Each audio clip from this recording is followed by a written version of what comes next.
Good morning, or maybe after lunch now. Don't know, haven't looked at the time. Forgive me, I'm getting old. I need glasses to be able to see my notes, and I need notes because I'm getting old and my memory is not what it used to be. To me, sales and marketing is a lot like fishing. And in order for me to kind of relate with you all, I need to go over some vocabulary that I'm going to use because it'll be different than maybe something you've heard in the past. I think lures are the promotional products and the different advertising and the different things you throw out there to attract clients. I think clients are the fish that you try to catch. The bodies of water are the different avenues in different areas in which you market and advertise. I'll get more into that and I'll give you an example of that here in just a moment. I think your fishermen are your salespeople. They're the ones taking your marketing ideas, your advertising, and trying to make that work to bring in the things that you're after.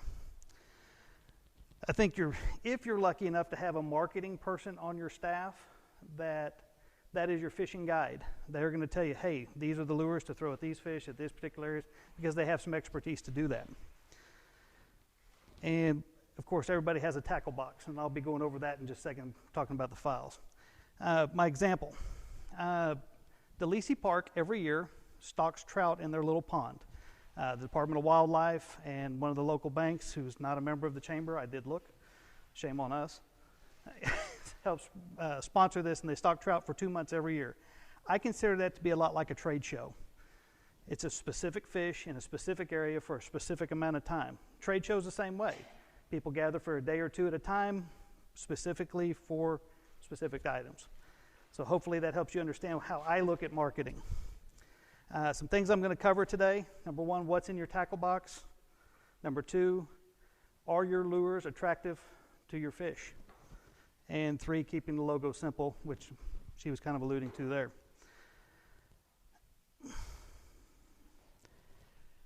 The first thing I need to tell you, and you need to realize, especially those who have not done a lot of marketing, is a cell phone picture of your sign out front of your store is not a digital file for logos. It's not. I had a customer do that to me. Took a picture. There you go. No, that doesn't work for anything. Your tackle box is full of these type of items. Okay, your printed materials, your advertising, your vehicle wraps, your audio commercials, your video commercials. That's what I consider your tackle box.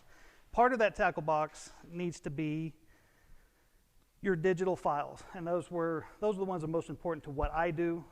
There are other people in the room that do different things, and this is a Prezi. It'll be available on our website, so those of you taking pictures, don't feel like you have to get all the notes that way. But these are the things that I need to talk about today. You need to have good high-resolution files.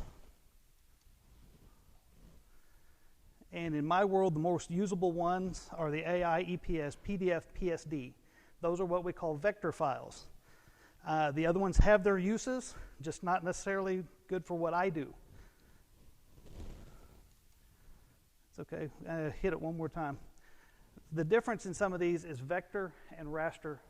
And I know that's a bunch of big terms, but vector is very easy to take a small logo and blow it up, and it doesn't lose its integrity. Raster, as you can tell, hopefully it's fuzzy enough that everybody can tell that's really fuzzy, but raster doesn't blow up well, it doesn't size well, and typically those are the things that are on your website. Another bad file is, hey Doug, I pulled this thumbnail off of my website. No, I cannot do anything with that file. It needs to be vector, it needs to be changed up. One of the most important things you can do for these type of files is hire a graphic designer. I was unaware till just recently that he is a graphic designer. Congratulations. I was actually prepared to talk about not having a graphic designer, and shame on us as a chamber, but shame on me that I just now found out. Hire somebody to do a professional file for you. The reason is, like she was talking about, your nephew who went to college may or may not have the expertise to get it done. He may not have it in all the formats that you need, but it's worth it in the long run, because if you call me and, hey Doug, here's my logo, great. Well, can you add my phone number to it? No. Well, why not? Well, I'm not a graphic designer. I've got to pay a graphic designer to do that. The companies that I do business with will charge me money to add your phone number. They will not charge me to take your phone number off. And I don't understand it, but that's how they are. So if you don't have anything else in your tackle box, the gold hook, the one thing that you got to have is a logo with your phone number. The second thing you need to have is a one-color logo with your phone number. Okay? In my world, that's number 2. I got to have that all the time. Everybody had pens on your table, had my logo, one color with my phone number. That goes on just about everything. But and there's a lot of printing that will get done that way. So it's a very good idea to have that where you've already seen it, because nothing worse than you send me your logo, I turn it into one color, and I send it back, and you say, what is that? Well, that's your color and one logo. Well, I don't like it. I understand. You didn't have a graphic designer there to talk with and make adjustments. The second part of my story, I go fishing with a gentleman that I've sold with for a number of years. We're going to call him Don. And Don brought his grandson one particular trip that we were after a certain fish called a sawguy. Sawguy are very different for Oklahoma. They are not necessarily native. They are very elusive, and there's just not very many of them.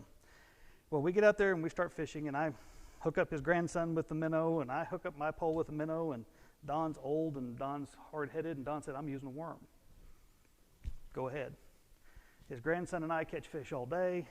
His grandson had a baseball game to go to, and they were about 15 minutes from having to leave when suddenly Don gets a bite. It's a turtle. We reel the turtle in. We get the turtle off the hook, release the turtle back into the water, and in some places I could have been shot for that in southeast Oklahoma. But we turn the turtle loose. The reason I tell this story is sometimes the pool that you're hunting in, the body of water, you can throw different promotional items, different advertising, different marketing materials, and sometimes pull out different things out of the same pool of water. Your current client base being one of those things, you could throw things like I have out on the table, like pens. You could throw those out all the time. And all of a sudden you throw a notepad and you might attract somebody else's attention. And that's all marketing really is doing, is attracting attention. It's not selling, it's attracting attention. Don made his lure work, he just didn't make it work for the particular species that he was after. Slide. 20 minutes after Don left, I caught this. This is a sawguy, by the way. That one is a famous fish. It was on Fox Sports Southwest Outdoors Report. It weighed 7 pounds. It was the big catch of the week. And I don't remember what week, but it was back in like 08 or 09. I had to show it off. It's one of the few things first time I'd ever been on TV, so I just thought it was awesome. Your lures have to be useful and relative. One of the things that I have at my house that I use all the time that was a promotional product is a pizza cutter. And that's why I have a picture of a pizza cutter up here. It's from my competition. They are a member of this chamber.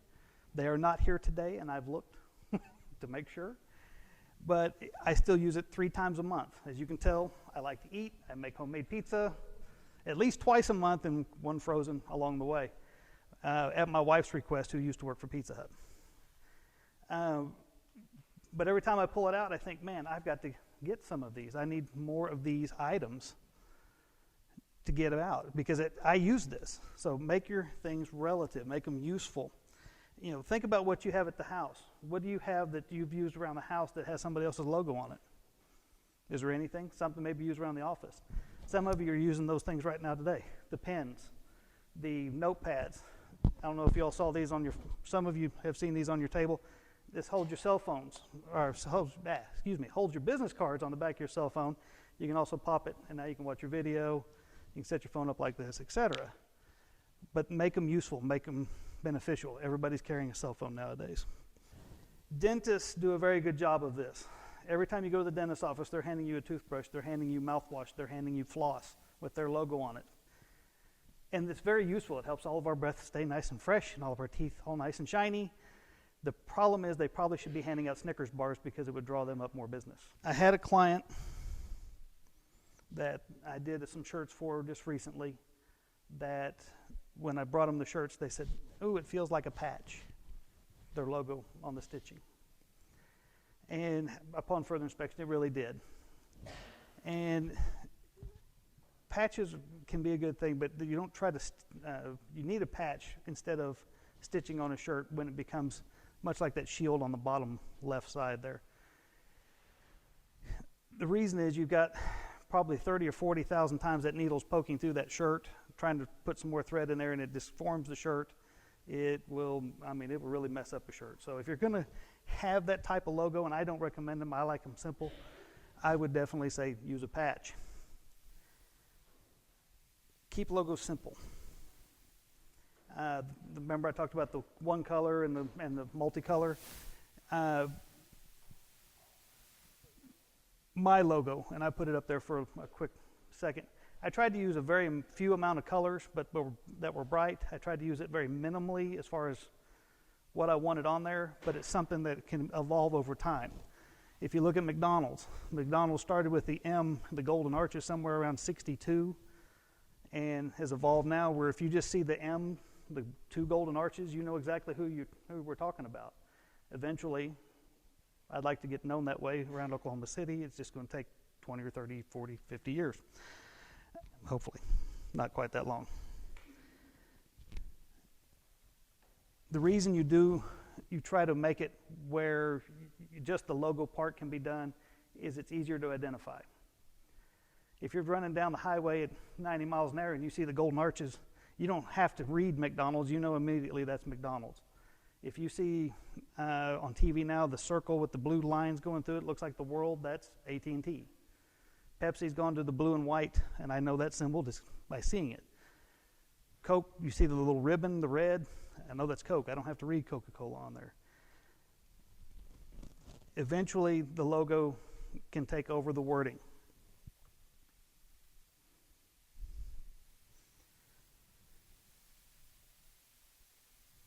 If you look on the bottom left, again, for all of you out there, and there's, I'm sure, a few nerds in the audience, does anybody know what that is?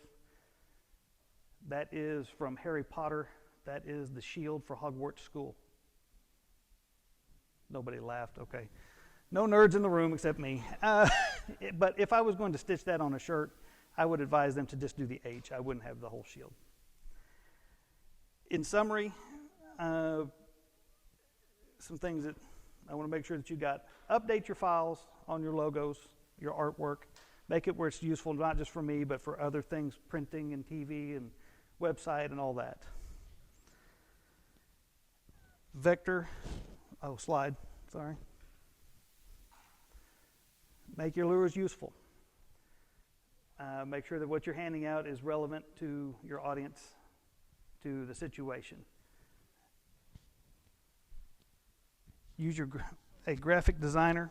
Nothing is free, but for a small investment, and I don't imagine that you would charge overly amount of money to redesign a logo, but it's definitely worth the investment to talk to this man about redesigning a logo. I want to make sure if you guys find a dentist that's serving Snickers on their bar on the way out, let me know. I want to go to that dentist. And keep your logos and artwork simple. If you're not going to be simple, don't have me stitch it. Use a patch. It'll go over a lot better on your shirt. That's it for me. Thank you.